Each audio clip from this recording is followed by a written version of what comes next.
nome do Pai, do Filho e do Espírito Santo. Amém. Ave Maria, cheia de graça, o Senhor é convosco, bendita sois vós entre as mulheres, bendito é o fruto do vosso ventre, Jesus.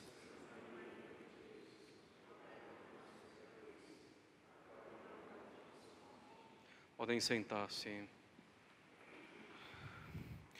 Nesse domingo da 60ª, caros católicos, continuemos ainda, então, nesses domingos que precedem a Quaresma, a tratar do sentido espiritual das cerimônias da missa no rito romano tradicional. Podem ir seguindo no livreto do ordinário da missa, se quiserem, após a consagração, lembrando que os outros sermões de tudo que precede na missa está também disponível na internet. Chegamos agora ao final do cânon romano, esse profundíssimo tesouro da tradição católica. Cânon romano que é a expressão perfeita da fé católica e obra sublime de espiritualidade católica. O padre, tendo pedido pelos fiéis defuntos no memento dos mortos, volta-se agora para si mesmo e para os fiéis, para pedir a misericórdia de Deus, mostrando mais uma vez que a missa, de fato, nos obtém o perdão dos pecados, nos obtém a misericórdia divina. O sacerdote reza assim o Nobis Quoque Peccatoribus. Começa dessa maneira a oração. A nós também, pecadores, vossos servos, esperando na multidão de vossas misericórdias, dignai-vos conceder alguma parte e sociedade com vossos santos apóstolos e mártires. As três palavras iniciais, Nobis Quoque Peccatoribus, a nós também pecadores, o padre diz, elevando um pouco a voz. São as únicas palavras do cânon romano ditas em voz mais alta um pouco. Todo o resto do cânon sendo dito em voz baixa. Portanto, as únicas palavras dessa única oração eucarística do rito romano tradicional, ditas em voz alta, são essas, e é para reconhecer que somos pecadores. O padre reconhece, em primeiro lugar, com essas palavras, os seus próprios pecados, e junto com seus pecados pessoais, reconhece também o pecado dos fiéis. Devemos assinalar aqui essa consciência do pecado que permeia todo o rito romano tradicional da Santa Missa. Com muita frequência, ao longo da missa, o padre reconhece os seus pecados e os pecados do povo. E ao fazer isso, invoca a misericórdia de Deus, pedindo perdão pelas suas faltas e de todos os fiéis. Essa consciência do pecado, muito bem expressa no rito tradicional da missa, é algo muito importante para a nossa vida espiritual. Aquele que diz não ter pecados é mentiroso, nos diz São João na sua primeira epístola. É, portanto, importantíssimo essa consciência do pecado para a vida espiritual, porque o primeiro passo para que nos convertamos a Deus é que reconheçamos os nossos pecados, para podermos evitá-los e para deixá-los completamente. O rito tradicional da missa reconhece muito bem que somos pecadores. Citemos alguns exemplos desse reconhecimento ao longo da missa. No início da missa, o padre diz o seu confiteor primeiro e sozinho para reconhecer os seus pecados. Os fiéis recitam o confiteor em seguida. O padre implora o perdão de seus pecados nas duas orações que faz em silêncio, subindo o altar após as orações ao pé do altar. O padre invoca 9 vezes a misericórdia da Santíssima Trindade no Kyrie. No ofertório da hóstia, o padre reconhece que é um servo indigno e oferece o sacrifício pelos seus inumeráveis pecados, ofensas e negligências. Ele implora a clemência de Deus no ofertório do cálice. Essas três palavras, nobis quoque peccatoribus, ditas em voz alta no cânon, e que destaca então o reconhecimento de que somos pecadores. Portanto, reconhecemos abundantemente os nossos pecados na missa tridentina. Ainda antes da comunhão, os fiéis recitam novamente o Confiteor e 3 vezes o Domine non sum dignus.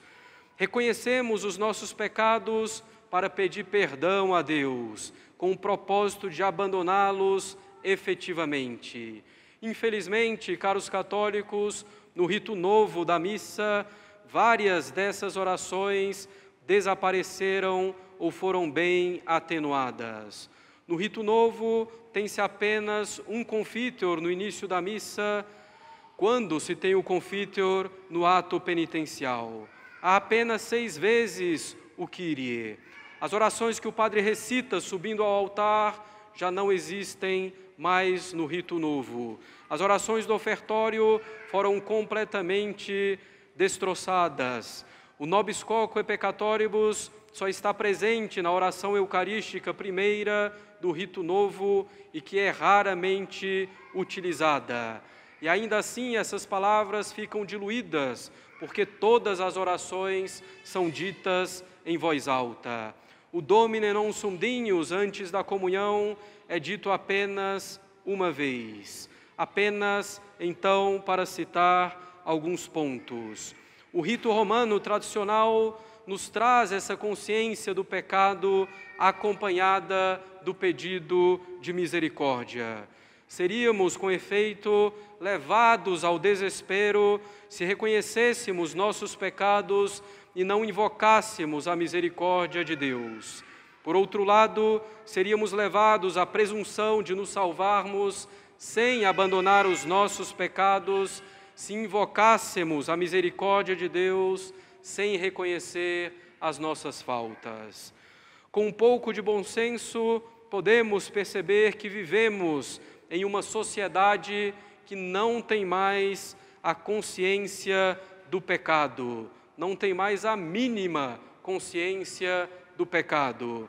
É a cultura da indiferença completa ao pecado. Não há mais para a nossa sociedade, para a nossa cultura, o certo e o errado, a virtude e o vício, o pecado e as boas obras. Essa cultura da indiferença quanto ao pecado vem do fato de que o rito dominante em nossa sociedade não exprime mais tão bem o fato de que somos pecadores. O rito novo da missa, infelizmente, atenuou muito essa consciência do pecado, influenciando assim a nossa cultura. Lembremo-nos que cultura vem do latim cultus, culto, porque a cultura de uma sociedade é formada, é moldada principalmente a partir do culto dominante em uma sociedade. Se o culto, se a missa diminui muito a expressão do fato de que somos pecadores, a cultura será de indiferença ao pecado. E assim vivemos nessa cultura de indiferença ao pecado já faz praticamente 50 anos. Consideremos, caros católicos, como essa oração do nobis quoque peccatoribus é também humilde. O padre ousa pedir somente alguma parte e sociedade com os santos e mártires, reconhecendo-se pecador, mas confiando na abundância da misericórdia divina, pede ao menos alguma parte, ainda que ocupe a menor posição entre os santos. A oração do nobis quoque peccatoribus continua citando 15 mártires, 8 homens e 7 mulheres. Todos esses mártires eram objeto de grande devoção em Roma. O João aqui mencionado nessa oração é São João Batista. Em seguida, Santo Estevão, diácono e primeiro mártir propriamente dito. Matias é o escolhido para substituir Judas Iscariotes, o traidor. São Barnabé, companheiro de São Paulo no apostolado, também é citado. Em seguida, Santo Inácio de Antioquia, discípulo de São João, apóstolo e evangelista, e segundo sucessor de São Pedro na Sé de Antioquia. Santo Alexandre I, Papa e Mártir, São Marcelino, padre, e São Pedro, exorcista, ambos martirizados sob Diocleciano. Depois, a oração passa a mencionar algumas santas mulheres. Santa Felicidade e Santa Perpétua, mártires de Cartago. Santa Ágata, ou Águeda e Santa Cecília, mártires da Sicília. Santa Inês, muito jovem, mártir romana. Santa Cecília, também mártir romana, que converteu seu marido e seu cunhado a Cristo. Finalmente, Santa Anastásia, viúva e mártir romana. Conclui o sacerdote a oração pedindo que Deus nos admita no consórcio, na comunhão desses santos e de todos os santos, que nos admita não considerando os nossos méritos, mas a sua indulgência. Belíssima oração, a do nobis quoque peccatoribus, que se conclui com as palavras: por Cristo, Senhor nosso, sem o amém. Em seguida, o padre lembra que é Cristo, na oração seguinte, per quem ec omnia. Em seguida, o padre lembra que é por Cristo que Deus cria todas as coisas, que Ele as santifica, vivifica e abençoa para a nossa utilidade. A oração tem um caráter geral, mas especificamente se refere às espécies consagradas. A oração aqui se refere ao pão e ao vinho, criaturas de Deus e que se transformaram no corpo e no sangue de Cristo no momento da consagração. O sinal da cruz é feito 3 vezes, para nos lembrar que é pela cruz de Cristo que temos a missa, que é pela cruz de Cristo que o pão e o vinho se transformam em seu corpo e em seu sangue durante a missa. Nosso Senhor santifica o pão e o vinho usados na missa, separando-os de todo uso profano. Ele os vivifica pela consagração, fazendo do pão e do vinho seu corpo e seu sangue. Finalmente, Ele os abençoa, pois uma vez que foram transubstanciados no corpo e sangue de Cristo, são fonte de toda a bênção celeste. Assim, a santificação mencionada na oração significa a preparação do sacrifício da missa pela separação do pão e do vinho. A vivificação é a transubstanciação que ocorre na consagração. O corpo e o sangue de Cristo que nos darão a vida eterna. A bênção é a abundância de bênçãos que derivam do corpo e do sangue de Cristo. Finalmente, caros católicos, chegamos à conclusão do cânon romano com a chamada doxologia. Por Ele, com Ele e nele, a vós, Deus Pai onipotente, na unidade do Espírito Santo, toda honra e toda glória. Por Ele, devemos sempre passar por Cristo, é Ele o único caminho. Devemos então fazer tudo por Cristo. Todavia, não basta fazer as coisas por meio de Cristo. É preciso fazer com Ele, em união profunda com o nosso Senhor, sendo nós membros de seu corpo místico. E devemos ir além, fazendo tudo nele, nos identificando a Cristo em um mesmo querer, em um mesmo não querer, de forma que seja Cristo que vive em nós, como diz São Paulo. Essas palavras nos mostram que podemos dar honra e glória a Deus somente por meio de Cristo, unidos a Ele. Não há outro caminho possível para agradar a Deus. Ao dizer per ipsum et cum ipso et in ipso, o padre faz 3 vezes o sinal da cruz com a hóstia sobre o cálice, como unindo o corpo e o sangue de Cristo, pois se fala dele aqui.